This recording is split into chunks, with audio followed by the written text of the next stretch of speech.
Bíblia, então, Êxodo, no capítulo 28. Eu quero que você leia comigo o versículo 36, 37 e o começo do 38. Diz assim: também farás uma lâmina de ouro puro, e nela gravarás como a gravura de um selo. Outra versão diz de um sinete. Santidade ao Senhor. Você pode repetir essa frase comigo? Diga: santidade ao Senhor. Fala para o irmão ao seu lado: santidade ao Senhor. Outro irmão, para não fazer acepção de pessoas. Versículo 37. Polaás e um cordão azul, de maneira que esteja na mitra, bem na frente da mitra estará. Estará sobre a testa de Arão. Eu quero compartilhar com vocês algo, querido, que há cerca de 12 anos atrás, Deus falou comigo e foi o dia assim que me caiu a ficha. Talvez essa foi a palavra que pela primeira vez me fez conseguir conectar esses dois assuntos, santidade e ministério. Eu quero falar, querido, sobre o que a santidade vai produzir, não só na sua relação com Deus, mas no seu ministério. Porque muitas pessoas têm caminhado dentro de uma visão de engano, de que a santidade é importante na minha relação com Ele, mas não no meu ministério. E isso é um grande engano, querido.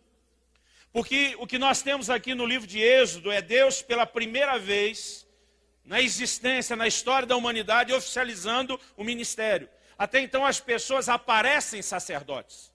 Você não vê ninguém sendo ordenado, consagrado, estabelecido. Você não vê Deus dando as regras. Até então os patriarcas levantam seu altar, sacrificam quando, onde, como querem. Mas a partir de Moisés, Deus estabelece uma casa, a maneira de servir dentro da casa, como seria a vida do sacerdote, a maneira como ele iria se conduzir. E é a primeira vez que Deus começa aqui a estabelecer padrões e Ele oficializa o ministério e o funcionamento do ministério. E já nessa primeira ocasião, Deus determinou a Moisés: olha, quando o sumo sacerdote vier para ministrar, junto com toda a indumentária que ele estaria ali usando, isso envolvia, uma série de aparatos, desde o calção de linho, eles tinham que colocar a túnica, o peitoral. No fim, ele vestiu uma mitra, que era o símbolo da autoridade. Deus diz: em cima da mitra, na testa, você vai amarrar o que no capítulo 29 é chamado de a coroa de santidade. Uma lâmina de ouro puro com a inscrição: santidade ao Senhor.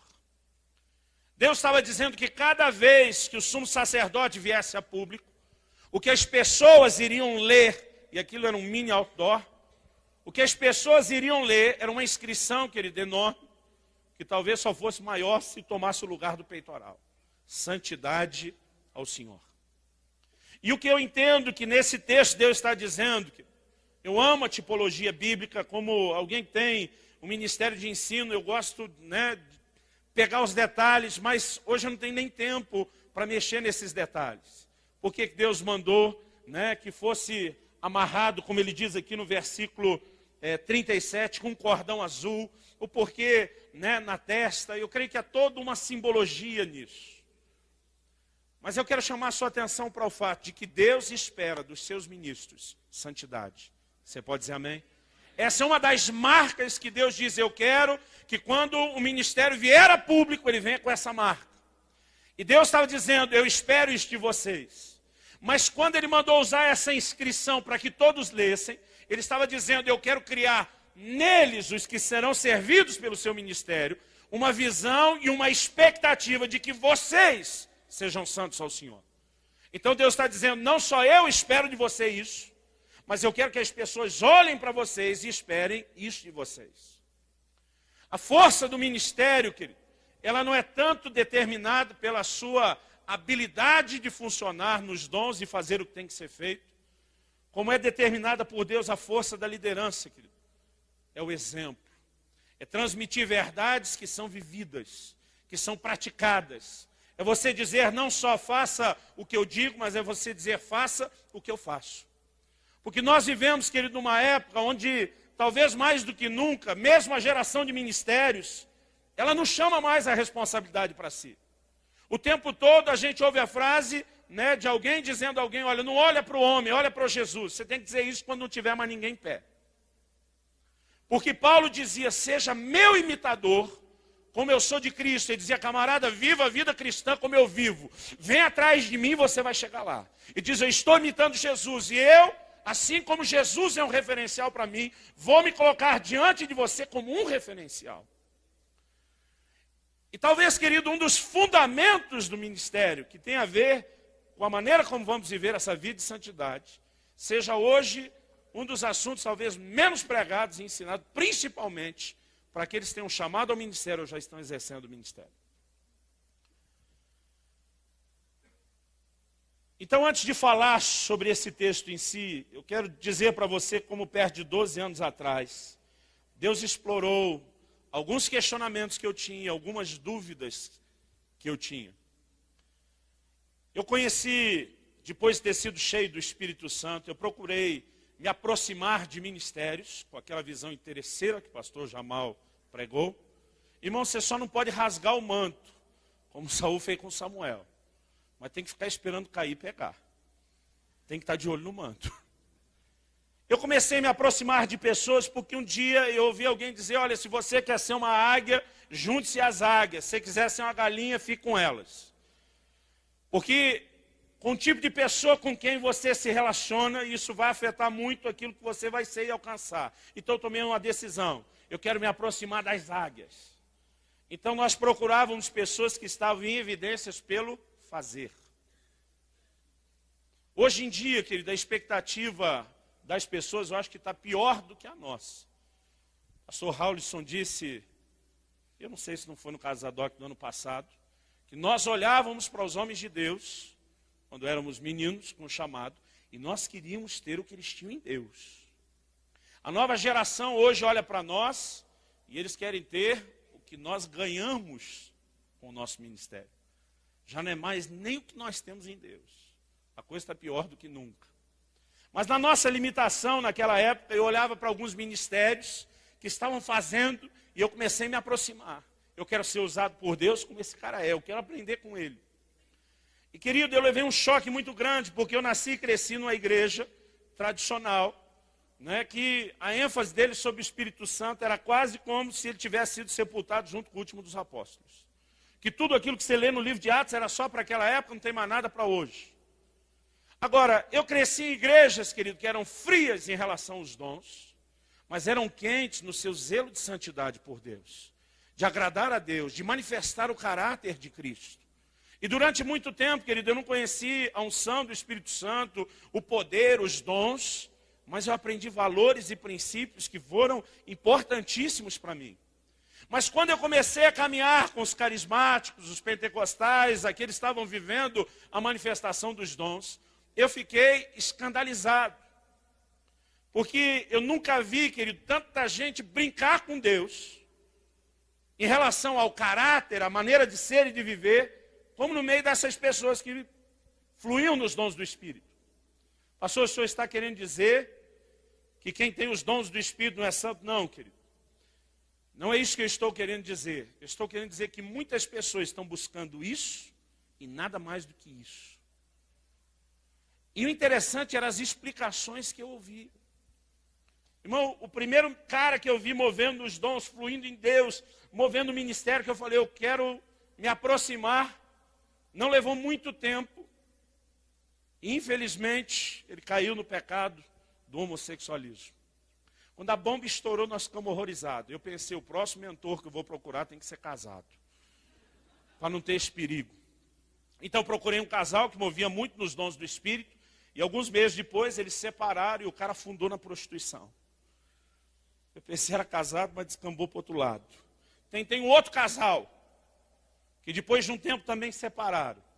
Irmão, eu poderia gastar aqui, estragar a sua noite contando histórias de pessoas que moviam nos dons, que tinham habilidades, que demonstravam talentos, que faziam e aconteciam, mas depois de muito tempo, o ministério deles, para mim, cabe muito bem naquela descrição de Judas. Estrelas errantes.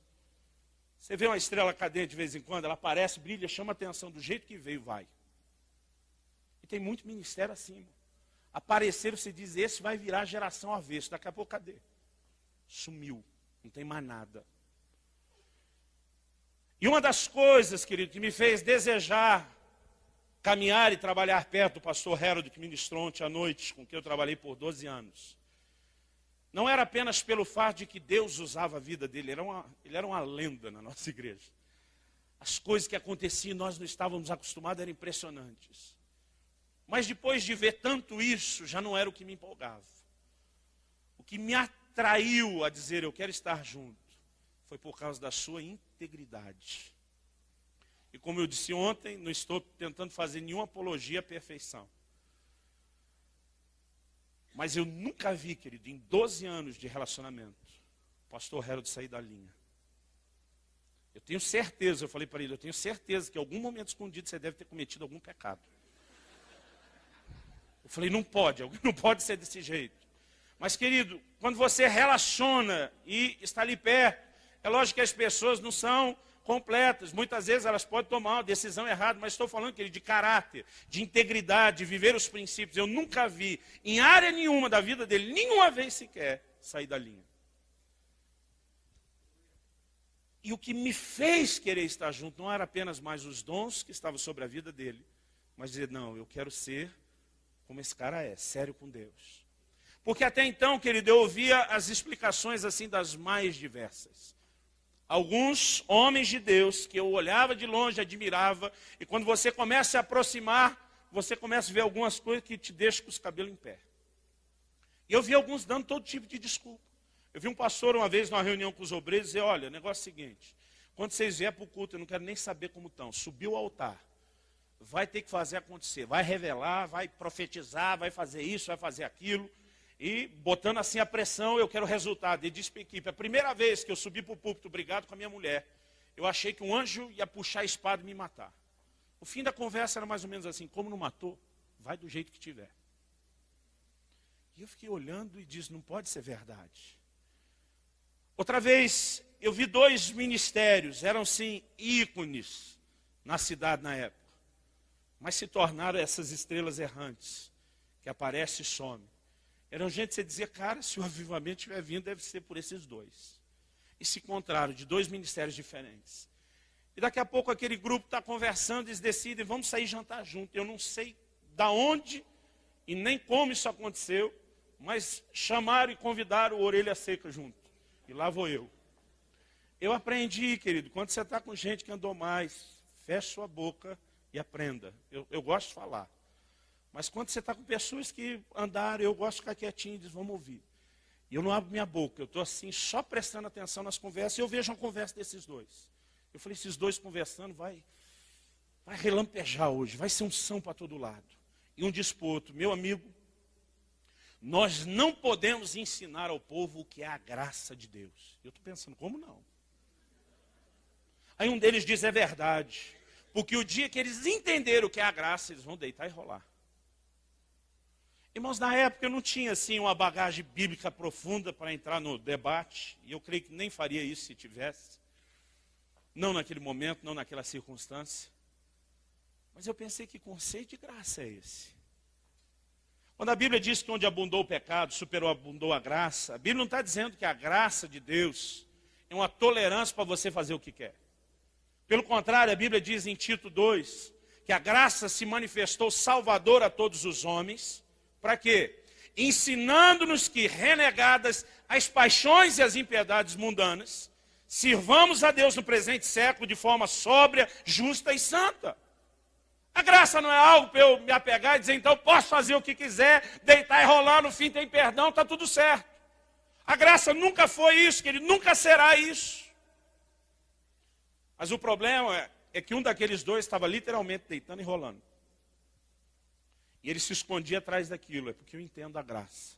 E eu não posso ensinar para eles no nível que eu vivo, porque senão eu vou estragá-los também. Eu ouvindo aquelas coisas, eu ficava tão horrorizado.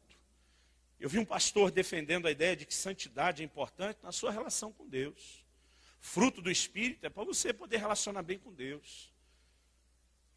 Mas se você vive ou não vive o fruto do Espírito, isso não muda em nada o fato de que você vai mover nos dons na hora de tocar as pessoas.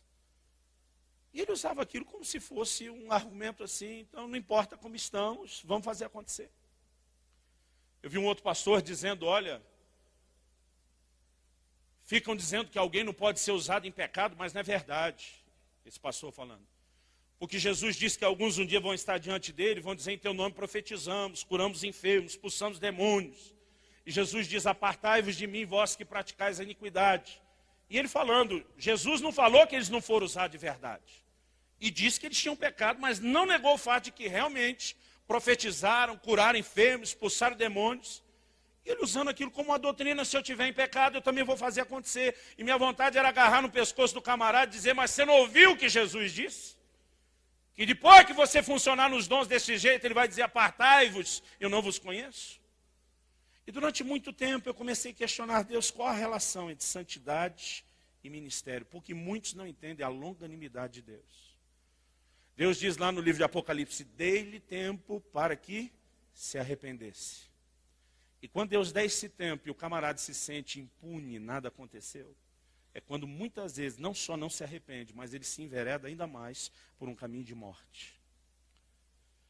E eu comecei a orar, a buscar bastante em Deus, até que um dia, eu acredito que foi em torno de uns 12 anos atrás, quando servi o Senhor ali em Guarapuava, Deus me deu essa palavra. E ele começou a falar comigo a respeito de santidade no ministério.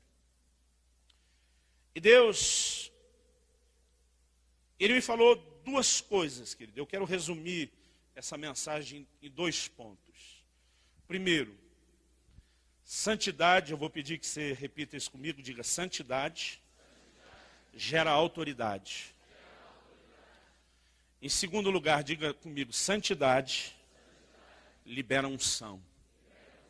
Fala para o irmão à sua direita e ao seu lado, diga, santidade gera autoridade. Falei para a direita, todo mundo virou para o mesmo lado, né? Escolha quem. Diga, santidade libera unção. Eu comecei a entender, querido, que o grande propósito de Deus em que possamos viver a santidade dentro do ministério não é apenas para agradá-lo na nossa relação com Ele, não é apenas para não escandalizarmos os pequeninos. Meu irmão, Jesus disse, olha, se você for escandalizar um desses pequeninos que me servem, era melhor você amarrar uma pedra de moinho no pescoço e se lançar na profundeza do mar.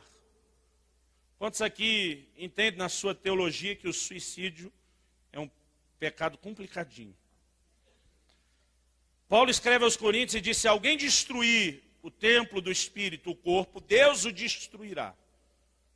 E nós acreditamos, querido, nisso nós estamos lá de acordo com a igreja romana, que é um pecado sem saída. Camarada suicidou, não tem mais volta, não tem conserto. Agora Jesus disse, se você for escandalizar meus pequeninos, era melhor você ter suicidado. Então ele está dizendo, você não vai só se perder, você vai ser tão julgado depois de perdido, que você ia desejar ter se matado antes de fazer essa besteira. E quando você começa a olhar sob esse prisma, querido, a responsabilidade é muito grande. Alguns ficam olhando para o ministério só como se ele fosse um privilégio. Eu acredito que é um privilégio, o ministério é uma honra. Eu não suporto ver pastor reclamando do ministério. Quase como se o dia que Deus chamou estragou a vida dele. A Bíblia diz, ninguém toma para si essa honra, a não ser aquele que é chamado por Deus. Então o ministério é uma honra, querido. É um privilégio enorme. Quantos podem dizer amém, por favor? Agora, não é só um privilégio. É uma baita de uma responsabilidade. E nós precisamos entender que a santidade, querida, é importante não só por causa de eu e Deus, não só por causa daqueles que eu não vou escandalizar, mas a santidade, querido, na sua vida vai afetar profundamente os resultados do seu ministério. Eu quero começar falando do fato de que santidade gera autoridade. Abre sua Bíblia comigo em Zacarias, no capítulo 3, enquanto você localiza o texto. Eu quero compartilhar, eu comecei muito cedo no ministério, muito cedo mesmo. Com 15 anos de idade eu fui cheio do Espírito Santo, eu já comecei a evangelizar, pregar, né, trabalhar com as equipes de evangelismo nas ruas. Aos 18 anos de idade, querido, com Com 18 para 19 anos de idade, eu deixei o emprego no banco onde eu trabalhava na época e eu já me dediquei integralmente ao ministério. Com essa fase, 18 para 19 anos, foi quando eu comecei a viajar junto com o pastor Harold. E nós gastávamos muito tempo, todos os dias, trancado com Deus, orando, tendo esse tempo de comunhão, de oração. E eu acredito que isso foi uma alavanca que trouxe uma liberação da unção, dos dons. E mais até por conta daquilo que Deus fazia do que o que a gente pregava. Porque muita mensagem que eu preguei nessa época, eu teria vergonha de trazer isso a público hoje. As portas foram se abrindo. E a gente começou a viajar, né? E era uma média de 2, 3 cidades por semana. E aquele mover de Deus, aquela coisa. E desde esse início, querido, eu comecei a perceber que havia lugares onde depois que o culto terminava, eu tinha uma sensação de, parece que não aconteceu tudo que era para acontecer. E aquilo era tão forte que me trazia uma angústia. Eu dizia, Deus, tanta gente foi salva, tanta gente foi curada, tanta gente foi cheia do Espírito Santo, tivemos arrependimento, teve libertação, teve isso, teve aquilo. E eu cheguei a pensar, numa certa ocasião, que eu é que estava sendo exigente demais. Mas, por outro lado, eu pensava em algumas reuniões, onde nem foram reuniões tão grandes, nem aconteceu tanta coisa, eu saía com um senso de realização enorme, com aquele sentimento de que tudo que Deus queria fazer foi feito. Então, eu dizia, não pode ser só meu nível de exigência, porque em algumas reuniões com bem menos eu estou satisfeito. Mas durante muitos anos eu não conseguia entender por que às vezes havia a sensação de aconteceu e às vezes havia a sensação de não aconteceu tudo que era para acontecer. E eu orei muito tempo por isso, querido. Eu orei por pelo menos uns 4 anos em cima dessa questão. Até um dia Deus me pegou de surpresa e disse, hoje eu quero lhe fazer entender por que você tinha esse sentimento. Irmão, pensa num cara que ficou cheio de expectativa.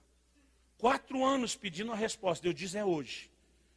Ele diz, porque nessas reuniões onde você sentiu isso, que aconteceu tudo que era para acontecer, e nas que você sentiu que não aconteceu tudo que era para acontecer, é porque justamente aconteceu ou não aconteceu o que era para acontecer.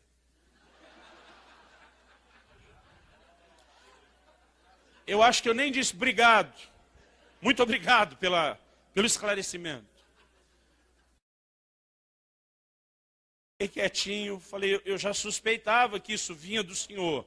Ele estava me confirmando que era um testemunho do Espírito Santo no meu espírito. Mas eu disse, Deus, o Senhor pode me dizer por quê? E tem perguntas que você faz e você se arrepende depressa. Na hora que eu disse, o Senhor pode me dizer por quê? Passou cenas, que desde os meus 18 anos de idade até aquela época, de várias ministrações onde eu estive, que foram assim reuniões diferenciadas, gloriosas. Mas em todas elas, à medida que eu ia vendo aquilo passar na minha frente, eu saí com a sensação de não aconteceu tudo que era para acontecer. E o Senhor disse, você se lembra dessas reuniões? Que foram especiais, você teve esse sentimento de já lembrava, mas do jeito que passou vivo na minha frente, que ele não tinha como não lembrar. Ele diz, agora eu vou lhe mostrar por quê não aconteceu tudo que era para acontecer. E o próximo filme, querido, foi um filme de terror. Porque Deus mostrou as coisas que eu fiz, ou que eu não fiz, o que eu pensei, o que eu senti, sempre no dia ou na semana daquelas ministrações. Deus começou a puxar uma ficha corrida de pecados. Que eu sabia que estavam perdoados, eu não me senti condenado. Mas Deus começou a me mostrar coisas que eu havia feito. Irmãos, alguma delas eu até quis recorrer ao Supremo Tribunal Celestial. Eu dizia, isso? O Senhor vai me cobrar disso? Eu já fiz coisas piores, mas isso impedir. Uma dessas cenas Deus mostrou eu falando mal de um outro pastor. Nada que ele não merecesse, nada que ele não soubesse que eu estava falando, que eu já tinha dito para ele também.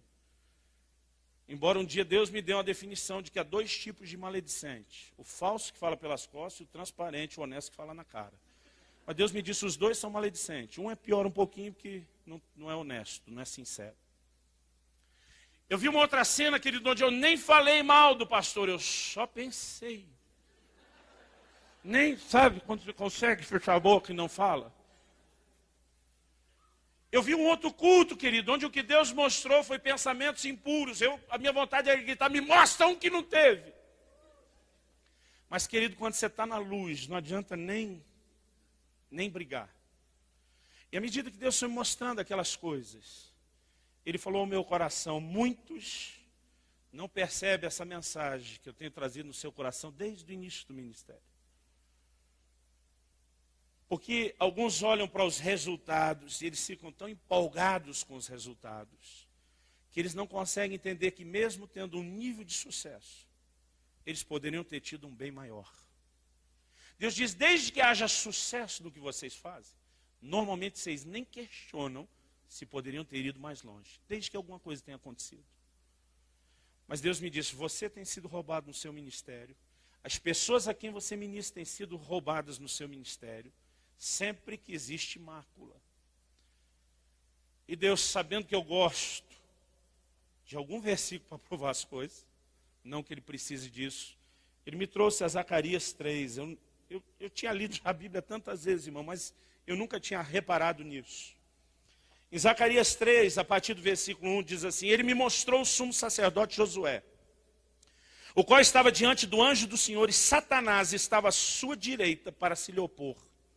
Sua versão também diz para se lhe opor, para acusá-lo. Tem alguma que diz para lhe resistir. Mas o anjo do Senhor disse a Satanás, que o Senhor te repreenda, ó Satanás. Se o Senhor que escolheu Jerusalém te repreenda, não é este um tição tirado do fogo? Ora, Josué é vestido do quê? Roupas impuras, trajes sujos, o que mais temos aí? Vestes sujas. Estava em pé diante do anjo. Então, falando este, ordenou aos que estavam diante dele, dizendo, tirai-lhe esses trajes sujos. E a Josué disse, eis que tenho feito com que passe de ti a tua iniquidade, e te vestirei de trajes festivos. Outra versão diz finos.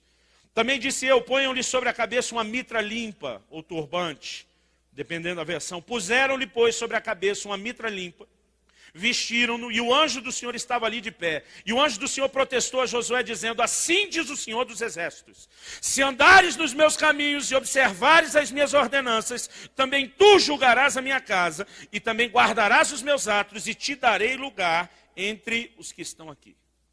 Deus começou a falar ao meu coração e disse, perceba aonde este homem, sumo sacerdote Josué, está. Ele está no templo, querido. Não foi lá fazer piquenique. Está exercendo o seu ministério. É um cara com trajes sujos. Em toda a Bíblia, de Gênesis a Apocalipse, as vestes falam da nossa condição diante de Deus. E o próprio texto interpreta aqui o que é veste suja. Fiz com que fosse removida a sua iniquidade, então te dei um traje limpo. Apocalipse fala dos que lavam as suas vestes no sangue de Jesus. A remoção da sujeira é a remoção do pecado. Então, a Bíblia está falando de um homem funcionando no ministério com veste suja. Mas não é o desviado que chutou o balde que desistiu de tudo. Porque o Senhor está ali, enquanto ele está no seu ministério. Mas o problema é que não é só o Senhor que está ali. A Bíblia diz, Satanás também compareceu. Para se lhe opor. Para lhe resistir. Esse é o sentido, querido, da palavra. É mais do que acusação. Era resistir. Resistir o quê? Ao seu ministério.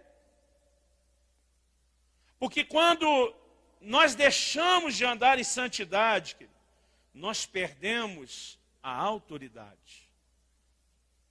Santidade gera autoridade, mas a falta de santidade compromete a autoridade. Então Deus começou a mostrar, muita gente foi salva nessas reuniões, muita gente foi curada, gente cheia do Espírito Santo, houve arrependimento, quebrantamento. E diz, mas muito mais poderia ter acontecido, não aconteceu. Por que não aconteceu? Porque Satanás tinha o direito de te resistir. Ele não podia te resistir completamente, porque você não estava fundado no pecado. Mas ele tinha capacidade de resistir um certo nível de funcionamento do seu ministério. E muitos de nós, querido, sabe, eu fico muito aborrecido com a maneira como muitos estão contentes com tão pouco. Quando Deus tem tão mais para fazer. E sabe, querido, se você não precisa de mais para a sua realização, pelo menos pensa em quanta gente está com a eternidade em jogo, dependendo de um ministério que vá além da mediocridade. Eu não quero pisar em você, querido. Já fizeram isso antes de mim. Eu quero mexer com teus brios. Eu não sei se com você funciona, mas quando alguém me aperta, começa a me dar uma vontade de ir para cima. Sabe, nós precisamos entender, querido, há uma dimensão maior de resultados, que nós não estamos entrando, não é porque Deus não quer te abençoar, e não é só porque você não orou mais. A oração é importantíssima, porque todo o tempo que nós gastamos com Deus, querido, não é só porque estamos recebendo força para o trabalho. Estar com Deus é fundamental no ministério, porque estar com Deus te transforma. Estar com Deus, querido, faz você vencer a carne, o pecado e tudo aquilo que Satanás usaria para te resistir. E Deus começou a falar comigo sobre como santidade gera, querido, autoridade no reino espiritual. Isso é importante. Porque só tem autoridade, querido, quem se submete à autoridade. A Bíblia diz lá, todo crente gosta de citar Tiago 4,7. Resistiu o diabo, ele fugirá de vós. Digo, pera, não é só isso. O texto diz assim, sujeitai-vos, portanto, a Deus, e então depois resistir o diabo, e ele fugirá de vós. A autoridade que eu tenho para resistir o diabo depende da minha sujeição a Deus. Porque a expressão da minha autoridade no reino espiritual, ela está condicionada ao quanto eu sou submisso à autoridade. Aquele centurião romano entendeu isso. Mateus 8. Ele diz para Jesus, eu sou homem sujeito à autoridade. E tenho homens sob a minha autoridade. Mas ele não diz só, eu tenho gente sob a minha autoridade. Ele diz, eu sou homem sujeito à autoridade. Então eu digo a esse vai, ele vai. Digo a esse vem, ele vem. Digo a esse faz isso, ele faz. Irmão, se você conhece a cadeia de comando militar, você sabe que o sargento, por exemplo, tem voz sobre o cabo e o soldado, enquanto ele está debaixo do tenente e dos que estão acima dele. Se ele quebrar a cadeia de comando para cima, os de baixo não têm que respeitá-lo. Então não adianta você simplesmente dizer, não, eu vou exercer aqui como sargento, autoridade sobre esse cabo soldado, mas você não submete ao tenente. Ou o tenente em cima de você não obedece à voz do capitão, do major. O major está acima do capitão ou abaixo? Acima, né? Ou do coronel. A autoridade é algo, querido, que vai fluindo através da cadeia de comando. E se existe submissão daqui para cima, existe autoridade daqui para lá. Então aquele homem falou para Jesus, o senhor nem precisa entrar na minha casa. Ele está dizendo, eu entendo um pouquinho de autoridade, você tem autoridade. Então ele diz para Jesus, só fala uma palavra, meu servo será curado lá onde está. Porque ele entendia. Agora, querido, quem não está sob a autoridade não consegue exercer a autoridade. Atos 19, os filhos de servo, exorcistas ambulantes. Diz, nós vos esconjuramos em nome de Jesus a quem Paulo prega. O demônio diz, conheço Jesus e sei quem é o Paulo. Eu gosto de saber isso, que o inferno me conhece. O inferno te conhece. Eles dizem, eu sei quem é esse camarada, pelo tanto dor de cabeça que ele me dá. Só que o que o demônio jogou na cara dos filhos de servo? E vocês quem são? Porque, querido, não é só usar o nome de Jesus. Ele estava usando o nome de Jesus. É a autoridade do nome de Jesus que expulsa. Não é só a autoridade do nome de Jesus. O nome de Jesus na minha boca é eu, submisso à autoridade dele, posso usar o nome dele. Usar o nome como uma fórmula, querido, não funciona. Não é uma fórmula mágica. Não é o tipo de abracadabra evangélico. Você falou, acontece. Há momentos, querido, que você nem precisa dizer em nome de Jesus. Pedro diz, Enéas, Jesus Cristo te dá saúde. Há um momento que você está tão debaixo da autoridade que você sabe que o representa. E você fala por ele e acontece. Quando muitos de nós nos condicionamos a dizer, não, tem que ser desse jeito, tem que terminar em nome de Jesus. E alguns não deram amém na oração. Meu filho, quando bem mais novo, um dia ele falou, pai, eu estou toda noite sim orando até dormir. Só que eu estou incomodado com uma coisa. Quando é que eu falo amém? No dia seguinte, a hora que eu acordo? Eu falei, filho, não precisa ter sempre o amém. Deus começou a me fazer entender um princípio assim tão importante. Vamos olhar para Jesus, que é o nosso modelo de ministério. Qual a primeira coisa que Jesus precisa quando ele vem a público exercer seu ministério? Ser cheio do Espírito Santo. Fala para o irmão ao seu lado, sem o enchimento do Espírito Santo, nem se atreva a querer o ministério. Jesus diz, fique em Jerusalém até que, ele está dizendo, não move o pé, criatura, sem o enchimento do Espírito. E tem muita gente tentando ir exercer o ministério como fosse um trabalho, uma profissão, sem esse depósito de Deus. É missão suicida. Deus nem concorda com isso e nem adianta você reclamar com ele depois que ele te largou na mão, porque você não obedeceu o básico. Depois de Jesus ser cheio do Espírito Santo no Jordão, ele já sai impondo mãos, curando os enfermos, fazendo e acontecendo? Não. Lucas 4:1 diz o quê? Que esse Espírito Santo que encheu Jesus, o levou ao deserto. A vida inteira eu dizia que Jesus foi levado pelo Espírito para o deserto para jejuar. Não, querido, ele não foi levado para jejuar. A Bíblia diz que o Espírito Santo o levou para ser tentado pelo diabo. O propósito agora era o confronto e a tentação, e porque sabia o que viria, fez o que cada um de nós tinha que aprender a fazer mais, jejuou. Ele não foi levado para jejuar, ele foi levado para o confronto. Agora a pergunta é, o que Deus tem em mente? Encheu o cara do Espírito Santo. E agora, antes do ministério, tem que ser tentado pelo diabo? Porque só pode expressar autoridade quem demonstra estar submisso à autoridade. Cada vez Satanás fazia uma proposta e Jesus dizia não, no reino espiritual sua autoridade se consolidava. Jesus não recebeu 3 tentações, querido. Lucas 4:13 diz assim, acabadas que foram toda sorte de tentações. O inferno usou todo o arsenal que tinha. Aquelas 3 últimas eram as top de linha. Diz isso é o que nós temos de pior. Eu ia dizer de melhor, mas de pior, né? E cada vez que Jesus dizia não, algo está acontecendo, querido, no reino do Espírito. E a prova é o que? Lucas 4:14.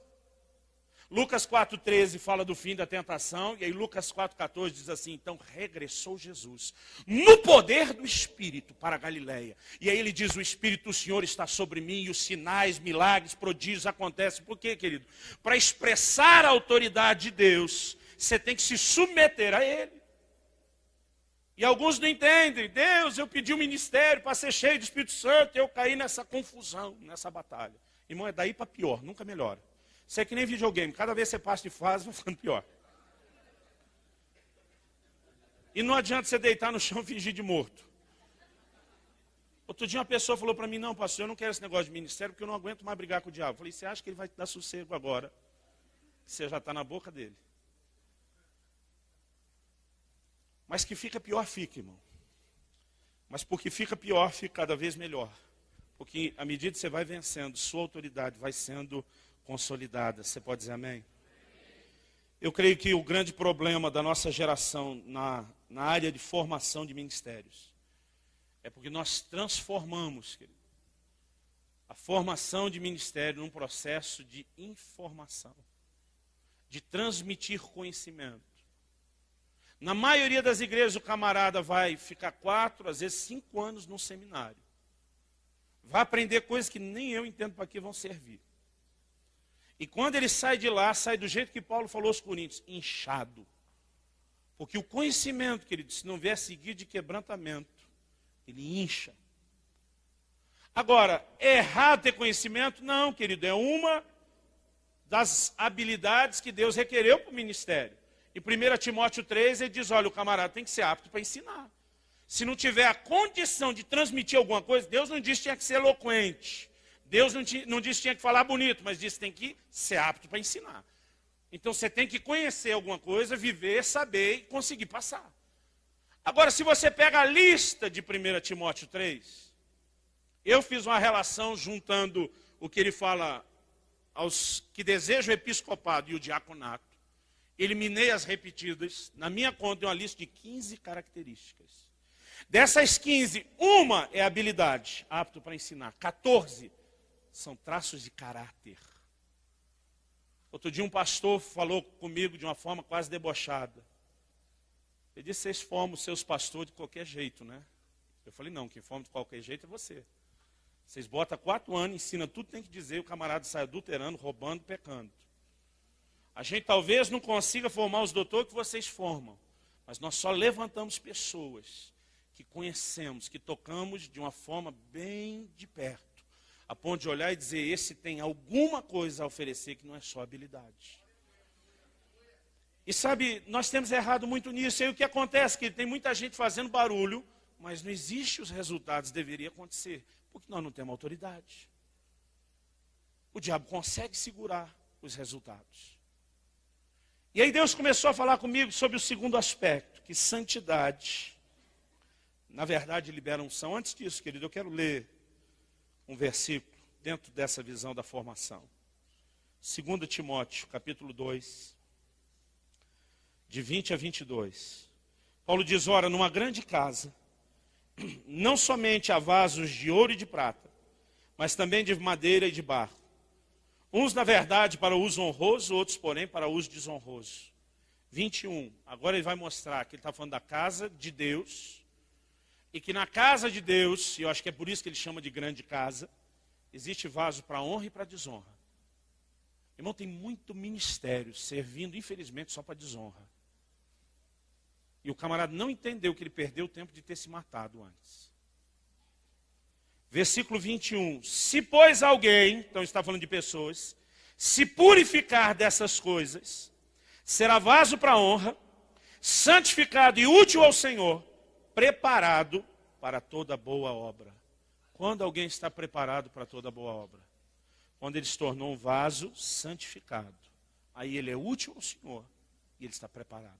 O maior preparo, querido, não é a transmissão dos conhecimentos. Nós somos uma geração que exagerou tanto nisso. Querido, quantos de vocês aqui, antes de casar, tiveram algum treinamento, seja o aconselhamento dos pais, um curso decente que te preparou para o casamento? Quantos tiveram? É só você ver a quantidade de mãos, muito pouco. Quantos de vocês foram ensinados de forma detalhada, por exemplo, sobre como ser pai? Vou falar aqui com os homens, ou com as mulheres, como ser mãe. Irmão, mas na hora que nós fazemos, e eu não estou dizendo que foi certo não nos ensinarem, eu creio que nós temos que ensinar os nossos filhos.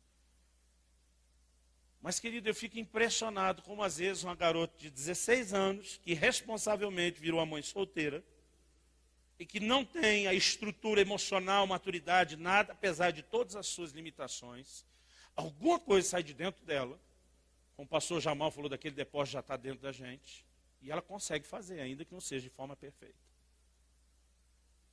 Então, você aprende a ser pai e mãe como? Sendo. Quase tudo na vida é assim, querido. Você aprendeu a andar como? Andando e caindo. Mas não, chega o ministério, o camarada tem que saber tudo sobre o ministério, para então ele arriscar dar o passo. E depois de 4 anos, quando ele acha que sabe tudo do ministério, e ele sai convencido que ele acha que sabe mesmo, ele já sai dizendo para Deus, eu não preciso de você, e nem do investimento que você fez, porque agora eu sei fazer. E o camarada vai pastar na mediocridade, porque não existe o sobrenatural de Deus. Eu não sou contra, querido, a formação. Meu ministério de ensino, o que eu mais faço é treinar a gente. Mas o maior preparo, querido, não é quantas vezes a pessoa ouviu as mensagens ou leu os livros. Ele vai ser útil ao Senhor se ele se santifica. Você pode dizer amém? Porque santidade gera autoridade. Agora vamos falar da unção. Nós lemos Êxodo 28, eu quero que você vá comigo agora para o capítulo 29, o seguinte. Êxodo 28, Deus está falando da indumentária, de toda a roupa, de tudo que o sacerdote deveria trazer consigo. No 29, Deus dá as instruções para a consagração de Arão e seus filhos. E aí Deus diz no versículo 4, a partir do 4, então farás chegar Arão e os seus filhos à porta da tenda da revelação e os lavarás com água.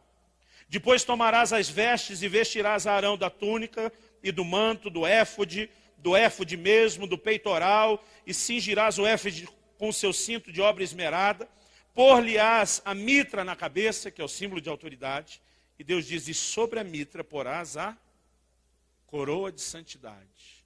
O que firma a mitra, querido, o que estabelece a autoridade de um ministério é a coroa de santidade.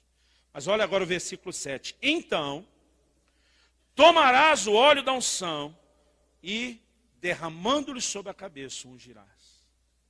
Primeiro a coroa de santidade. Então, faz muito tempo que eu fugi da escola, mas eu entendo esse então.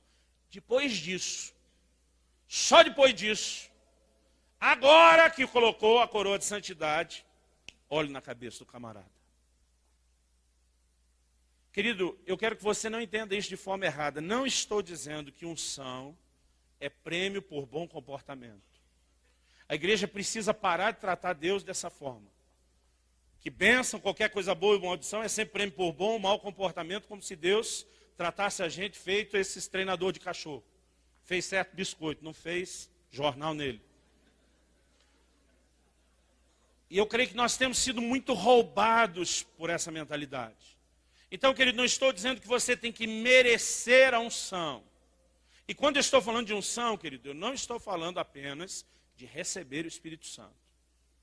Você não tem que ser santo para receber o Espírito Santo. É o Espírito Santo que vai te fazer santo. Amém? Agora, a unção, querido, aquela autorização para você prosperar, para você conquistar, para você representar Deus, ela depende do seu compromisso com Deus. E a unção, querido, ela é liberada. Jesus foi cheio do Espírito Santo no Jordão. Mas quando ele regressa, depois do deserto, ele vem no poder do Espírito. São duas coisas bem diferentes. Agora, querido, o Espírito do Senhor está sobre ele. Ele se apresenta na sua cidade e diz, lê o livro do profeta Isaías, o Espírito do Senhor está sobre mim. E diz, hoje se cumpriu essa profecia. Ele não diz 40 dias atrás. Ele diz, hoje, vencido esse ciclo, a unção está sobre mim. E eu comecei a perceber que isso é uma ênfase bíblica, querido. Eclesiastes 9:8, a Bíblia diz, em todo tempo, sejam alvas as suas vestes, santidade. E nunca falte o óleo sobre a tua cabeça. Porque o óleo vem sobre a cabeça dos que trajam vestes brancas. Vestes limpas. Você pode dizer amém? E eu começo a perceber na Bíblia, querido, como isso é algo forte. Em 1 Tessalonicenses, capítulo 4, o apóstolo Paulo fala algo muito interessante dentro dessa visão. Ele começa, vamos começar no versículo 3. Ele está falando sobre santificação. E diz, essa é a vontade de Deus, a saber, a vossa santificação. Fala para alguém ao seu lado, diz, a vontade de Deus para a sua vida é a santificação. Então ele diz, falando entre santificação, ele diz, que vos abstenhais da prostituição, que cada um de vós saiba possuir o seu vaso, o seu corpo em santidade e honra, não na paixão da concupiscência, como os gentios que não conhecem a Deus. E diz, ninguém iluda ou defraude nisso a seu irmão, porque o Senhor é vingador de todas essas coisas, como também antes vô-lo dissemos e testificamos. Porque Deus não nos chamou para a imundícia, mas para a santificação. Nenhum problema de entender isso, amém? Agora o versículo 8. Portanto, quem rejeita isso, não rejeita ao homem, mas sim a Deus que vos dá o seu Espírito Santo. Eu sempre li esse texto como se Paulo estivesse dizendo, olha, se você rejeitar o que eu estou falando, não é a mim o homem, o pregador que está rejeitando. Você está rejeitando o Deus que mandou essa mensagem e que para poder estar em comunhão com você precisa da sua santidade. Só quando eu pensava no rejeitar Deus, nós sempre somos assim 880. Então eu pensava assim, bom, camarada, não quer pecar, está chutando balde, desistindo de tudo. Irmãos, eu estou no ministério pastoral, pregando há mais tempo. Mas no ministério pastoral vai fazer 17 anos. Lidando com gente, tocando pessoas. E o que eu tenho visto ao longo da caminhada é que a maioria das pessoas que tropeçaram nessa área, dentro da igreja, que foram vencidos pela imoralidade, a maioria não chutou o balde no sentido de dizer, Deus, eu não te quero mais. Eu diria que dos que eu tenho acompanhado no pastoreamento, a maioria, basta ser 50%, % mais um, a maioria, querido, se arrependeu, buscou restauração, pagaram, às vezes, um preço caríssimo, mas se levantaram. Não foram pessoas que desistiram de Deus. Eu disse, mas o que é esse negócio de rejeitar Deus? Era uma rejeição só temporária ali, agora está tudo certo. E o dia que Deus estava falando dessas coisas, sobre santidade, liberar unção, Deus me fez entender o versículo 8 de outra forma. Essa é minha teologia lucianiana. Se você não conseguir crer desse jeito, não tem problema. E diz, quem rejeita essas coisas não rejeita o homem. Ele não fala de rejeitar a Deus no sentido, não quero mais nada, nunca mais com Deus. Ele fala de rejeitar uma particularidade específica de Deus. Rejeita a Deus que vos dá o Espírito Santo. Ele não está falando de gente que colocou Deus para longe, que não seria restaurado, ou que Deus não receberia de volta, mas que no momento em que cometeu aquele pecado, ele estava fechando um canal específico do Deus que libera sobre nós o Espírito Santo. Ele estava trancando a liberação da unção sobre a sua vida. E eu comecei a entender, querido, que você pode ter muita unção e com um pouquinho de impureza na sua vida comprometer a unção. A santidade é importante não só para liberar a unção sobre nós, mas nós precisamos andar em santidade para que a unção que já foi liberada não seja comprometida. E Deus falou comigo isso comigo em cima de Eclesiastes capítulo 10. Eu me lembro de uma noite que eu tinha viajado pregar em outra cidade do estado, aqui do Paraná. Eu tinha que voltar, na época estava morando e servindo a Deus ali em Guarapuava. Eu tinha que voltar para o domingo ministrar. Mas no sábado à noite, enquanto eu estava ali antes de dormir orando, já durante o dia, mesmo antes desse momento, eu comecei a ter uma suspeita profética de que a mensagem que eu tinha preparado desde o início da semana, eu estava escalado para pregar no domingo, não era a mensagem que Deus queria que pregasse. E eu já entrei naquela luta, eu falei, Deus, o Senhor deixar para falar isso só no sábado.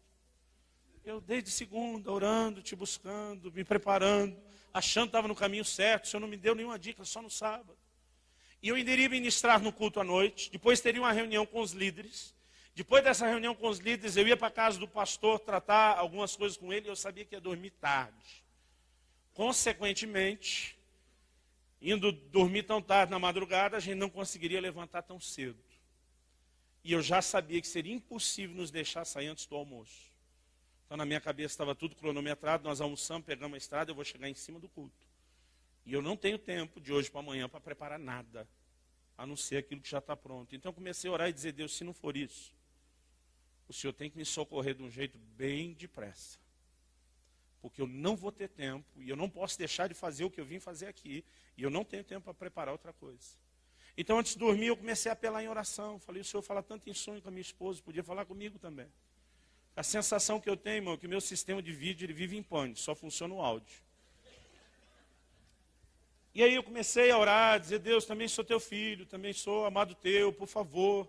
Se o Senhor tiver alguma outra mensagem para dar, aproveita enquanto eu estou dormindo, que a partir de amanhã não dá tempo. E eu orei, insisti, e até hoje, querido, eu não sei o que veio primeiro, o ovo ou a galinha. Eu não sei se orei daquela forma, porque Deus já queria fazer e me moveu a isso, ou se foi a minha oração que levou a acontecer isso, mas naquela noite tive um sonho. Agora eu sou tão ruim de imagem, irmão, que eu não vi nada no sonho. No sonho eu sabia que eu estava em pé assim, no nada, que não é só no ar, parece que nem ar tinha, era lugar nenhum. E uma pessoa atrás de mim falava comigo no sonho. Eu penso, não posso dizer isso, que era um anjo de Deus. Não sei se um anjo veio mesmo, ou se era só um anjo virtual dentro de um sonho. Mas ele me dizia durante a noite, de fato, a impressão que você tem no seu espírito de que a palavra certa para esse culto, para essa reunião, não é a que você preparou, isso vem do Senhor. Você pode pregar isso em qualquer outro domingo. Mas para esse culto específico, Deus tem uma palavra específica. E ele me mostrou o que Deus queria que eu pregasse. Eclesiastes capítulo 10, versículo 1. O texto me apareceu enquanto eu dormia. E diz, assim como as moscas mortas fazem com que o unguento do perfumista imita mau cheiro, assim também um pouco de estultícia pesa mais do que a sabedoria e a honra. E na hora que eu vi esse versículo, fiquei apavorado. Falei, o que alguém vai pregar em cima de um texto desse? E ele me disse, olha, existem duas aplicações sobre esse texto. Uma é a natural e a outra é a espiritual. há uma mensagem por trás das figuras que é profética, que é simbólica. Eu falei, não estou entendendo nem a natural, né? Mas a mensagem natural, ele falou, olha, falando no linguajar de vocês, dos seus dias, esse texto está dizendo algo muito parecido com aquele ditado de vocês. Fulano pode acertar 1000 vezes, mas se errar uma. E diz o que o texto está dizendo é que um pouco de coisa ruim pesa mais do que bastante coisa boa. E diz um pouco de estultícia pesa mais do que a sabedoria e a honra. Então, no momento de bobeira que você compromete muito daquilo que você construiu. E ele está dizendo que, da mesma forma, e ele usa uma ilustração natural, que quando as moscas caem no unguento do perfumista, elas produzem mau cheiro, assim também um pouco de estultícia compromete a sabedoria e a honra. Então ele diz, foque agora a atenção nas moscas e no unguento. Ele diz, o unguento, o óleo do perfumista, é uma figura da unção do Espírito Santo. Ele diz, o perfume está relacionado ao bom testemunho. E ele citava aquele texto, né, de 2 Coríntios 2, 14, acho. Raul, me ajuda a conferir aí. Deus manifesta por meio de nós o bom perfume de Cristo. Deve estar ali para o 11, o 14, alguma coisa assim. E na hora ele diz, você deve olhar para essa figura do óleo como sendo a unção. Mas as moscas são figuras de impureza.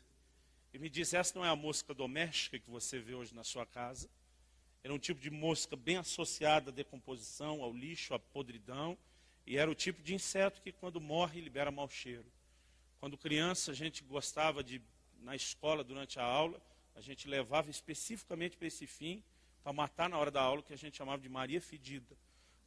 Cada lugar do Brasil tem um nome, fede, né? Já vi alguns chamar de percevejo, eu acho que é coisa diferente. Mas, vocês conhecem por que nome? Maria Fedida, fede, tem mais algum aí para nós aumentar a cultura? Maria Fedorenta. Bom, é uma redundância, né, irmãos? Mas ele me fez entender que aquela mosca, ela não tinha só elemento sujeira, mas um mau cheiro. E que o mau cheiro de poucas moscas comprometiam o perfume, o cheiro bom de muito unguento. Ele me disse o que Deus quer que você pregue à igreja na reunião de amanhã. É que eles precisam aprender a preservar a unção através de uma vida de santidade. Porque Deus me disse, um pouco de imundícia é suficiente para comprometer muita unção na vida de alguém. E diz, muitas vezes vocês lutam com o que vocês rotularam de os pecadões. E são tolerantes com o que vocês rotularam de pecadinhos. E Deus falou comigo de uma maneira muito clara. E na hora me fez a pergunta, ele diz, a essência da sua mensagem depende de responder essa pergunta. Por que as moscas caíram no unguento? Isso é uma questão de lógica. Estava descoberto, destampado. Se tivesse coberto, a moça não tinha caído dentro. E Deus disse, eu quero que você pregue à igreja sobre a importância de que eles protejam a unção. Irmãos, o nosso problema hoje não é falta de unção. É que nós estamos inutilizando um monte de unção que nós recebemos. A gente chapa todo dia, irmão, e não presta para nada. Ou o poder de Deus está deteriorando, o que não cremos, subir a blasfêmia, ou nós estamos fazendo alguma coisa para complicar esse processo. Então, eu acredito, querido, que essa é a ponte que tem muito a ver com o estar com Ele e o fazer por Ele. Porque não adianta tentar fazer sem estar lá, porque a gente sai já impotente. E também não adianta estar lá e não usar nada disso. Mas nós precisamos entender como uma coisa vai afetar a outra. E o problema de muitos de nós que entendemos o senso de missão e propósito é que às vezes a gente perde essa capacidade de se manter lá. E a gente tem que conseguir equilibrar essas coisas. E durante aquele sonho, Deus me disse, eu quero que você dê uma ilustração para que eles não esqueçam a sua mensagem. E Deus disse, você vai contar a história daquilo que aconteceu com você e seu primo. E eu vi a cena toda na minha frente, era uma coisa assim já acho que enterrada no meu subconsciente. Eu não me lembro se eu tinha 12 ou 13 anos de idade. Meu primo era um ano mais novo. Se eu tinha 12, ele tinha 11. Se eu tinha 13, ele tinha 12. Era um período de férias escolares. Eu morava em Campinas, no estado de São Paulo. E esse meu primo em São José dos Campos. Ele veio com minha tia nos visitar. E a gente estava muito bem pela proximidade da idade. E a gente brincava muito, bagunçava muito junto. Uma das coisas prediletas que eu e ele gostávamos de fazer era achar uma casa em construção. Irmão, eu cresci num bairro que eu via a maior parte das casas ser construídas. Né? Os nossos filhos hoje em dia não tiveram esse privilégio. E brincar em construção para nós, tirando aquela parte que a gente tem vergonha de dizer, que era derrubar a parede que está a meia altura, né? Gerar desperdício para o dono. Era na maior parte do tempo, a coisa mais emocionante é quando já tinham batido a laje. Né? No Paraná, nem toda casa tem laje. São Paulo, irmão, é um casebre na favela, vai bater laje. É difícil não ter laje. Então, era muito difícil a gente ter uma casa lá que estava sendo construída que não tinha laje. Quando a laje estava feita, e a gente podia vir correndo lá de cima e pular no monte de areia, era assim do que a gente mais gostava. E meu primo chegou e nós estamos ansiosos por dia amanhecer, nós vamos sair brincar, mas amanheceu chovendo. E nós passamos a manhã inteira esperando aquela chuva passar e não passava. Paulo, meu irmão, está aqui, lembra? A única parte coberta que dava a brincar fora de casa era a garagem que malemar cabia o carro. Lembra aquela época que os pais da gente tinham o carro para sair no domingo, que ficava a semana inteira na garagem e a gente não podia brincar? Isso é revoltante, irmão. Tinha que fazer garagem para os filhos, não para o carro. Mas aí estamos lá, a gente esperando, chegou o almoço e nada, e entrou a tarde nada. E imagina que duas crianças de férias em casa, sem ter o que fazer, sem poder sair, a gente estava agoniado. Quando deu umas 4 da tarde, deu uma estiada. Na hora que deu a estiada, vamos sair, vamos sair. Meu primo corre para o quarto, bota um tênis, e ele volta amarrado no pé dele, um bamba. Lembra do bamba? Cano longo, imitando o All-Star, né? Porque era o All-Star da versão... Não era pobre, irmão, porque... genérica. Porque para nós, quem tinha... Na minha época, quem tinha que chute era burguês. Então, assim, era classe média, não era papo alto. O bamba. E aparece meu primo com aquele bamba que eu fiquei babando, eu mesmo não podia ter um. Mas zerinho, cor creme. E ele está estreando, é a primeira vez. E quando ele sai com o bambazão no pé, minha tia diz, alto lá, aonde você pensa que vai? Eu vou brincar, mas não com esse tênis. Mãe, eu nem estreiei ainda. Ela diz, exatamente. Isso é para sair. Lembra esse negócio de para sair? A gente ficava confuso, mas eu vou sair. Aí ela diz, choveu o dia inteiro, eu sei muito bem onde é que vocês vão se meter. E ela diz, eu sei que você vai voltar com esse negócio encardido já na primeira usada e quem lava depois sou eu. Negativo, tira isso do pé, você não vai sair. Não, mãe, eu prometo, não vou sujar. Ela dizia, meu filho, isso é uma promessa, você não pode cumprir. Está além da sua capacidade de cumprir. Não, mas dessa vez... E começou uma discussão, não sei quem dos dois era o mais teimoso. Na minha cabeça, irmão, eu tenho muito medo de pecar, porque a gente vai aumentando história ao longo do tempo. Tem testemunho que a gente dá, a gente já brinca assim, que é que nem aqueles filmes, baseado em fatos reais. Tem alguma coisa de verdadeiro lá e com o tempo você é perigoso. Perigoso, irmão. Nós, pastores, temos que tomar muito cuidado com isso. Esses dias um amigo nosso lá de São Paulo, ele falou, cara, eu contei um testemunho, eu comecei com uma história, terminei com outra, as duas eram verdadeiras, mas eu misturei como se fosse uma coisa só. Mas Deus dá para todo homem de Deus uma mulher que diz, meu bem, as coisas não são bem assim. Ele falou, do jeito que você falou é mentira. Você pegou duas verdades e transformou numa mentira. Ele falou, eu tive que voltar no domingo e pedir perdão para a igreja consertar.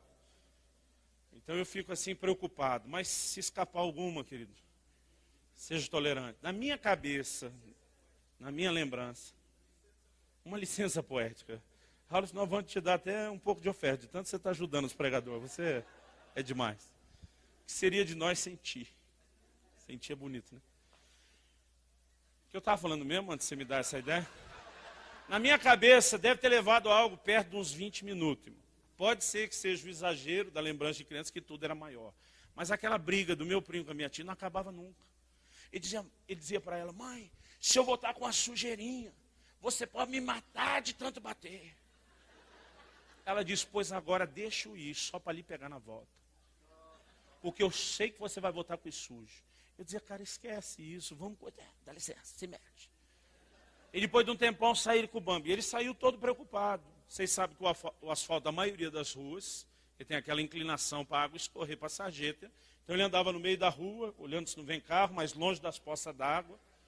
Irmãos, os primeiros 20 minutos foi bem. A gente foi andando pelo bairro, acabou o bairro, entramos no outro bairro, do segundo para o terceiro bairro, e de repente aparece uma construção.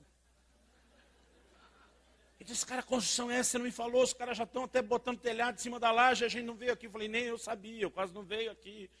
Ah, vamos entrar. Eu falei, você vai entrar por onde? Era um terreno desses básicos, lá é 10, 12 metros, né? Eu, na minha mente assim, olhando de frente da rua, o terreno aí para o lado de vocês, eu me lembro que tinha uma pilha do lado de cá, da direita, de tijolo, que depois de um dia inteiro de chuva, irmão, escorria aquela água vermelha, assim, parece que estava derretendo os tijolos. Do lado tinha um monte que eu não me lembro se era areia ou terra. Do outro lado tinha um monte de pedra, de cascalho, e se ali era areia, aqui era terra, ou vice-versa. Eu tenho que ter muito cuidado para não pecar. Mas tinha 2 montes de cada lado. Entre os 2 montes, estão pregando sobre santidade no ministério, né, irmão? E dá um furo logo hoje. Me ajude, Deus. Entre as 2 pilhas, uma poça d'água oval enorme, talvez daqui onde eu estou até a torre de metal. Então eu dizia, por onde você vai entrar sem sujar o tênis? Você não vai pela água, você não vai pela terra, não vai pela areia, não vai pelo tijolo, não vai. Eu falei, não tem nem como entrar. Ele disse, tem. Eu falei, não tem, querido. Tem uma pontinha em cima da poça d'água, que era uma madeira dessa de construção, larga assim, uma tábua, ou que no interior de São Paulo chama uma tauba. E ele disse, está ali a ponte, é só atravessar por cima dela. Eu falei, criatura, quando você chegar no meio da ponte com o seu peso, a ponte afunda. E vai encostar na água. Não vai. Vai, não vai. Vou te provar que não vai. Eu falei, vamos fazer o seguinte, amanhã a gente volta. Hoje não vai dar tempo de fazer nada. Não, tem que pelo menos entrar, tem que ver, reconhecer o território, tal, tal, tal. Eu falei, cara, então tira o tênis. Não, eu cuido, eu sou invencível. E eu tentando tirar a criatura dali, e ele dizia, não, você não está ouvindo, está chamando meu nome, eu tenho que ir. E lá vai o teimoso meu primo, e ele entra, ele vai pisando com muito cuidado na tábua, ele vai vindo pela pontinha, e ela começa a ir rangendo e cedendo com o peso dele, mas ela nem encostou na água. Chegou perto, mas não encostou na água, e ele passou para o outro lado. Não falei, entra. Eu falei, não vou. Ele dizia, mas você pode sujar o tênis, você não vai apanhar. Eu falei, mas não quero ser cúmplice dessa sua estupidez. Não vou. Vem, não vou. Ele diz, o que eu preciso para te convencer? Eu vou ir te buscar. Eu falei, não, já foi difícil você vir. Vê o que você tem que fazer. Já foi difícil você entrar. E depois você volta. Não, eu passei acho com muito cuidado. É por isso que você está duvidando da minha capacidade. Vou voltar andando normal. Falei, vê o que tem que ver. Vamos. Não, e lá vem ele. Ele passa agora normal, andando blam, blam, aquele negócio balançando. A tábua encosta na água, chacoalha a água, mas não afundou. E ele chega do outro lado inteirinho. Vamos. Falei, não vou. Ele diz, vou passar correndo. Eu falei, cara, não seja burro. Quem vai apanhar é você. Eu não perco nada com esse negócio. Vou passar correndo, porque eu tenho que te mostrar que sou invencível. E ele sai, querido, ele vem correndo. Batendo o pé lá, aquele negócio chacoalhando, espirrou água. E era uma água marrom, barrenta. Espirrou água para todo lado. Não me pergunte como. Ele chega do outro lado, sem um pingo de sujeira no tênis. Ele já estava quase me convencendo que ele tinha superpoderes. E eu estou ali, boca aberta, vem, não vou. Então eu vou voltar pulando. Eu falei, não. Essa você não consegue. Vou, e lá vem. Meu primo. E quando ele pula bem no meio, irmão, aquilo afunda. Mas sumiu os 2 bambas para dentro da água. Quando levanta, quantos lembram que o bambo tinha 2 respiros do lado? Jorrava água vermelha ali pelo... Aí ele sai com aquele negócio imundo, a hora que a tábua levanta. Ele olha para mim assim, quase como fosse um acidente, diz, sujou. E eu não consigo entender, irmão, porque antes era o cara que estava andando no meio da rua para não pisar numa poça limpa. Ele disse, sujou. Aí ele olha para mim e diz, quer saber, já que sujou mesmo? E ele pula com tudo na poça d'água. Eu acho que ele queria espirrar água em mim, não sei por que ele pulou. Quando ele pula na água, meu primo literalmente desapareceu. Escafedeu-se. Superpoderes. Irmão, pensa num susto. Eu fico tentando imaginar o que vai ser o dia do arrebatamento. Puf, sumiu. E eu estou agoniado, querido. Na mente da gente parece que foi muito tempo. Eu acho que deve ter sido perto de uns 2 minutos, 1 minuto e meio para frente, porque ele fazia natação, ele era muito bom para prender o fôlego. E ele me mostrou uma vez, ele quase 2 minutos debaixo d'água. Mas quando ele sai, ele está no limite. É fundo aqui! Irmão, tinha um poço de 1 metro por 1 metro, só isso. É por isso que a tábua estava lá. Mas choveu o dia inteiro, aquele negócio foi enchendo, transbordando, virou aquela poça, e ele nem sonhava com o poço, nem eu. Nessa de correr e pular, ele tirou a tábua do lugar. E a hora que ele diz, sujou mesmo, vamos lá, ele pula, e ele entra aquele negócio e desce. Só que embaixo, querido, de entulho, galho de árvore, arame, e ele entrou com tanta força, ele se enroscou, ele não conseguia soltar, ele não conseguia subir. E ele ficou aquele 1 minuto e meio, não sei quanto tempo, né, se debatendo para conseguir se soltar. E quando ele sai, ele já está no limite, ele não consegue mais segurar. Ele quase morreu afogado. Irmão, o impacto ali foi tão forte, eu nem me lembro do fim da história. O que minha tia fez com ele. Mas ele merecia tudo que aconteceu, com certeza. Nesse dia, muitos anos depois, Deus fala ao meu coração, o que aconteceu com vocês dois, naquele dia, foi profético. Eu falei, não, Deus, me dá coceira esse negócio de que tudo é profético, não é para alguns. Eu falei, não pode ter nada de profético nisso. Ele disse, foi profético. Ele diz, a atitude que vocês dois tiveram diante dessa situação, determinou a partir daquele dia, como seria o curso da vida de vocês, e o que aconteceria com cada um de vocês. Aquele anjo, real ou virtual do sonho, não sei, mas eu creio que era Deus falando comigo, disse, Satanás reivindicou a vida de seu primo aquele dia. Em cima da desobediência dele, queria afogá-lo e matá-lo. Eu lhe dei mais uma oportunidade. E por muitas outras vezes eu concedi oportunidades. E seu primo nunca parou de brincar com o perigo. Ele me ensinou, querido, em São Paulo, no metrô, passar a linha amarela de segurança, alinhar a ponta do tênis com o fosso, onde o metrô passa, ficar com o nariz bem alinhadinho à ponta do pé, na estação da Sé, quando naquele horário cheio, alguns não param para baldear. Eu perguntei a um funcionário do metrô uma vez, qual a velocidade? Uns 60 por hora? Ele falou de 60 a 70 e diz às vezes 80 por hora. Não vão ficar só com 60 por hora. Aquele comboio de ferro passando a 60 por hora, a 2 dedos do seu nariz. E ali parado, ele dizia, isso é adrenalina de pobre. Ele dizia, rico que tem dinheiro paga para pular de bungee jump. Ele falou, o que é isso? Os caras pagam para passar medo, nós passamos medo de graça.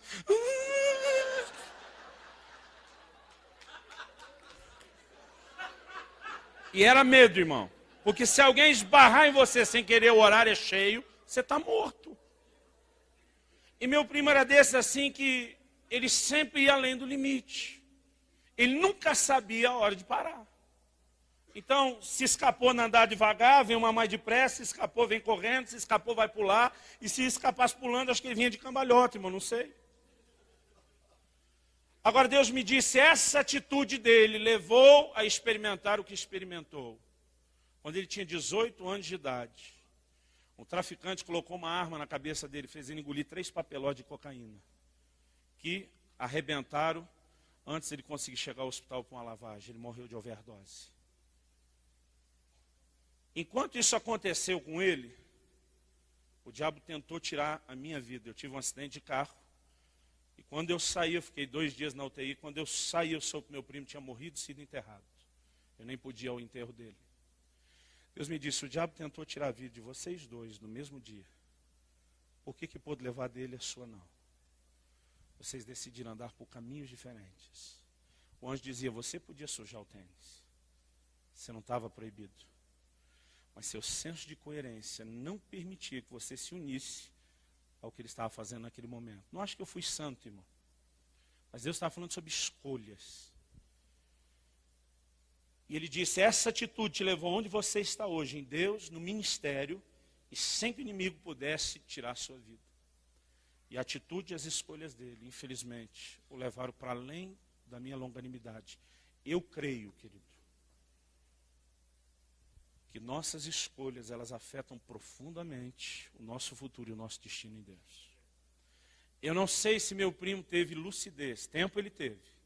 Eu não sei se a hora que estourou os papelotes e a overdose aconteceu, se ele teve lucidez para buscar a Deus. Eu quero esperar que sim, porque ele tentou falar com a família pelo telefone.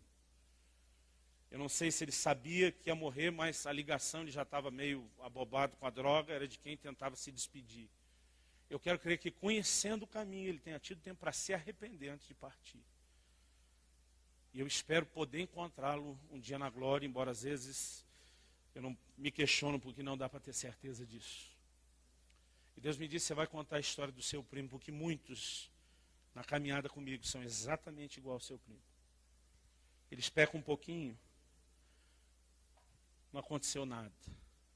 Então eles vão mais um pouquinho, não aconteceu nada. Então eles vão mais um pouquinho. E Deus me disse, o problema de muitos não é o momento, o pecado final que os enterra. É um processo que não foi interrompido antes. E diz, isso acontece porque não estão protegendo aquilo que eu coloquei na vida de vocês. Eu não sei como você tem vivido sua vida, querido. Mas eu nunca vi alguém vir chorar no gabinete, acredite. Foi muito choro, muita lágrima. Alguém vir chorar no gabinete confessando um adultério, porque estava andando na rua, tropeçou, caiu em alguém, aconteceu. Nunca vi, irmão. Não, pastor, estava ali, sempre fui fiel. Foi. Porque não é desse jeito que acontece. A Bíblia diz, pode alguém, no livro de Provérbios, tomar brasas no seu seio sem se queimar? Se queima como, querido? Quando brinca com fogo. Agora, a maioria, querido, não sai, não acorda um dia, deu a louca, diz, vou desviar, vou aprontar. Ele vai brincando. Então, hoje eu me permito ver pornografia. Irmão, eu li uma reportagem de uma psiquiatra não cristã, falando do como esse tipo de pecado virtual se tornou um problema, porque a pessoa, ela realmente acredita que ela não está se envolvendo com ninguém, é só com imagens. Então ela está fazendo dano só a si, a mais ninguém. Isso virou uma grande justificativa para pecar. Ela não usava o termo pecar. E daqui a pouco não aconteceu nada. Deus ainda está me usando. E a pessoa, ela vai um pouquinho mais. E daqui a pouco mais. E daqui a pouco ela começa a gostar daquilo que vê. E aí começa a querer trazer isso para o leito que devia ser imaculado. E querer tratar a sua santa mulher de Deus como fosse uma vagabunda. Desculpe, irmão, alguns maridos têm que ouvir isso. E sabe, querido, a impureza vai entrando. E daqui a pouco o camarada está na lama, afundou. E diz, sujou. A minha oração, querido, é que Deus traga temor à igreja. Eu não aguento mais ver pastores, missionários, não interessa o nível de ministério, homens, mulheres de Deus se enterrando na lama, vendendo sua primogenitura por um prato de lentilha. E a minha oração, por muitas vezes a Deus tem sido, Deus, o Senhor é onisciente. Se a corda vai arrebentar para o meu lado, se o Senhor sabe que não vou segurar a onda, me mata antes, me leva antes. Porque é melhor o Senhor me levar salvo antes disso acontecer, do que fazer algo que seria pior do que eu mesmo me matar. A maneira como muitos de nós agimos, principalmente quando a unção vem, a gente começa a achar que a unção de Deus é um aval para qualquer coisa. E você quer saber, eu já tive momentos que me deixaram confusos. Eu me lembro de um culto, irmão, onde choveu curas e milagres. E eu sabia que eu tinha pecado antes de chegar lá. E eu falei, Deus, como é que o Senhor me usou desse jeito? Se essa mensagem que eu prego é verdadeira. Ele disse, imagina o que poderia ter acontecido se você não tivesse feito isso. Mas o problema, querido, é que a gente esconde só no resultado que você enxerga. A gente não consegue contabilizar o prejuízo, porque nós não estamos enxergando, nós não estamos mensurando. E tem havido muita falta de temor. Querido, Casa de Zadok nasceu para levantar um grito de santidade ao Senhor, para os ministérios. Para dizer que não se sujeitar ao que Deus estabeleceu, tem seus dias contados. Deus vai remover do ministério. Irmão, haverá juízo nos próximos anos, foi declarado aqui. Deus vai fazer uma limpa na igreja. Agora, sabe qual é o problema? Muitos de nós que estamos aguardando a promoção, sabendo que muitos estão enterrando o que Deus deu, nós já estamos indo para lá comprometidos. Alguns de nós já estão achando que Deus vai limpar quem está por aí e colocar, porque nós somos melhores, irmão. A Bíblia diz, aquele que está em pé, cuide para que não caia. Ninguém está acima de qualquer suspeita. Nenhum de nós deixou de ser carne. A Bíblia diz, Elias era homem semelhante a nós, sujeito às mesmas paixões. Na tradução da Bíblia, na linguagem de hoje do pastor Luciano Subirá, diz, farinha do mesmo saco. Nós precisamos andar debaixo do temor do Senhor. Precisamos resgatar muitos valores, querido, para proteger a unção. Mas eu creio que à medida que nos consagramos, Deus vai nos levar a um lugar de autoridade, a unção, que vai trazer coisas espetaculares. Hoje, o odre não aguenta o vinho. Se Deus começar a fazer, querido, o que tem para ser feito, nós não estamos prontos. Paulo disse assim, Deus até me deu esse nível de revelação, fui o terceiro céu, aconteceu de tudo, mas, para que eu não me exaltasse pela grandeza das revelações, me foi dado junto de presente um espinho na carne. Porque se você prosperar por fora, querido, sem prosperar por dentro, seu ministério será uma missão suicida, você vai se enterrar. Antes de completar 3 anos de um ministério itinerante, debaixo de sinais e prodígios, Deus disse, eu vou te parar, porque senão você vai se enterrar. Eu acreditava que Jesus iria tão rápido, querido, que não daria tempo nem de eu casar e ter filho. Tinha que fazer a obra de Deus que nem Jesus, em 3 anos e meio.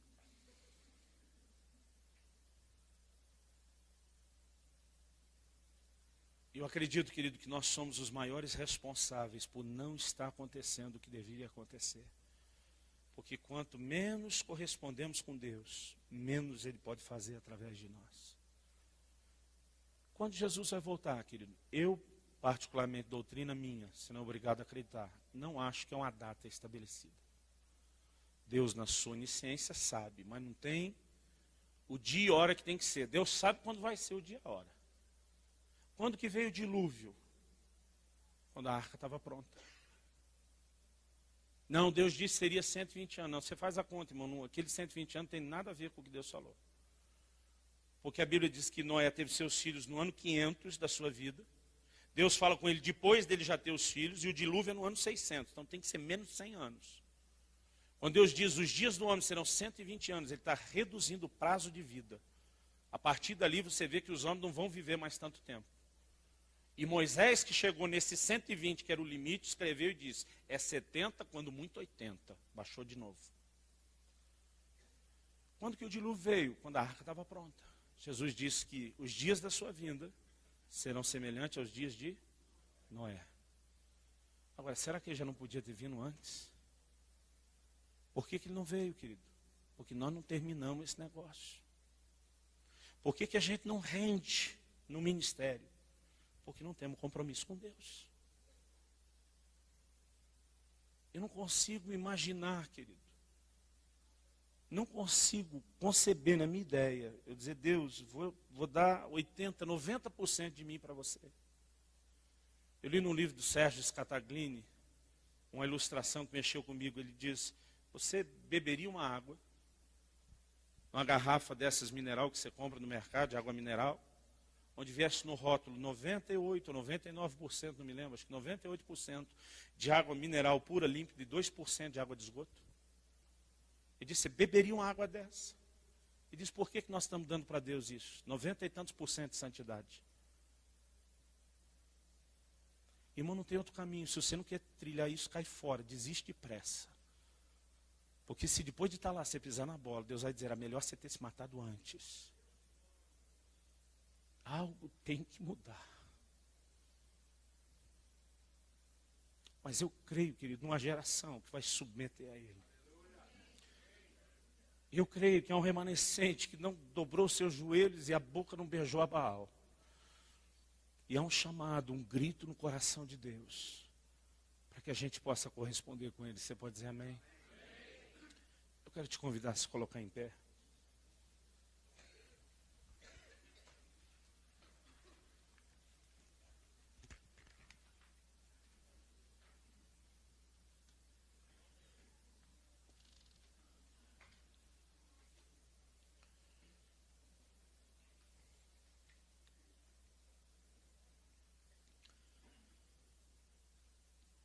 Santidade ao Senhor, querido. Não é o lema da relação com Deus apenas. É o lema dos ministros.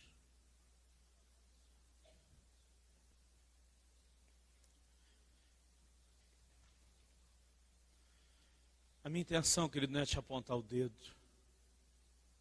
Não é trazer acusação nem condenação. Isso é ministério do diabo.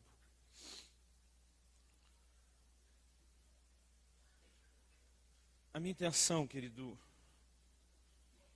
é debaixo de oração dizer, Deus, nos ajuda, através dessas verdades, a acordarmos, a despertarmos para como isso é sério. Porque tem muito aventureiro no ministério. Eu encontro gente o tempo todo que trata o ministério, eu não consigo entender como. Outro dia alguém falou, pastor, agora que Deus te abençoou, que você é um cara conhecido, você podia abrir umas bocas aí para mim. Eu falei, irmão, boca para mim é lugar de droga, cara. Eu falei, se Deus não te abrir a porta, cara. E as pessoas vêm e dizem, não, eu quero o que você tem. E às vezes a vontade é cobrir de tapa, dizer, vá orar, seu miserável, feliz, vá buscar Deus, vá consertar a sua vida, vá... Porque sabe que ele dá autoridade, unção, não é esse negócio, só alguém botou a mão na minha cabeça, agora vai. Quando isso está acionado, associado aos mecanismos que você está praticando, normalmente funciona. Mas sem isso não. Um pastor amigo meu disse que um dia falou ao telefone, um ministério assim dos bambambam. Falou, amigão, nós estamos pensando em ir aí, estamos querendo... buscar uma unção, você botar a mão na cabeça da gente, eu falei, irmão, você quer só unção, não precisa nem vir aqui não. Ele disse, só você arrumar um tapetinho. Ele disse, tapetinho, como assim um tapetinho? Você ajoelhar nele todo dia, gastar bastante tempo aí com Deus. Ele disse, é bem mais fácil você pegar a unção do tapetinho do que de mim. Ele falou, cara, que vergonha, eu passei. Eu falei, bem feito.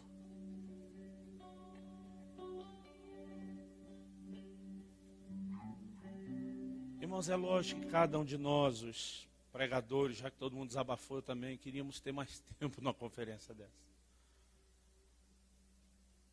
Alguém disse que tinha que orar mais, mover mais nos dons. Irmão, isso está acontecendo em todo lugar, você pega lá. Eu amo as conferências do mover, mas sabe, nós temos que alinhar algumas coisas primeiro. É uma palavra, querido, profética, apostólica, não é só ensino. Deus está tentando botar ordem na casa. Porque o juízo, querido, ninguém se engane, vai começar pela casa de Deus. Um dia cada um de nós vai estar diante dele. E não vai só perguntar o que você fez. Ele vai dizer o que você fez com os meus pequeninos. Eu gostaria que nós orássemos a Deus. E terminássemos esse evento nos arrependendo diante de Deus. Talvez, querido, você esteja aqui e diga, pastor, não fiz nada de tão horrível. Mas, irmão, tem mosca demais caindo. Talvez não caiu nenhum urubu aí dentro. Ele nem cabe. Mas as moscas vão entrando e nós estamos nos tornando tão inoperantes, ferindo o coração de Deus, envergonhando o nome do Senhor, maculando a igreja. Meu Deus, isso tem que parar. Mas eu gostaria de me arrepender, querido, não só por mim. Eu quero essa noite terminar chorando por uma geração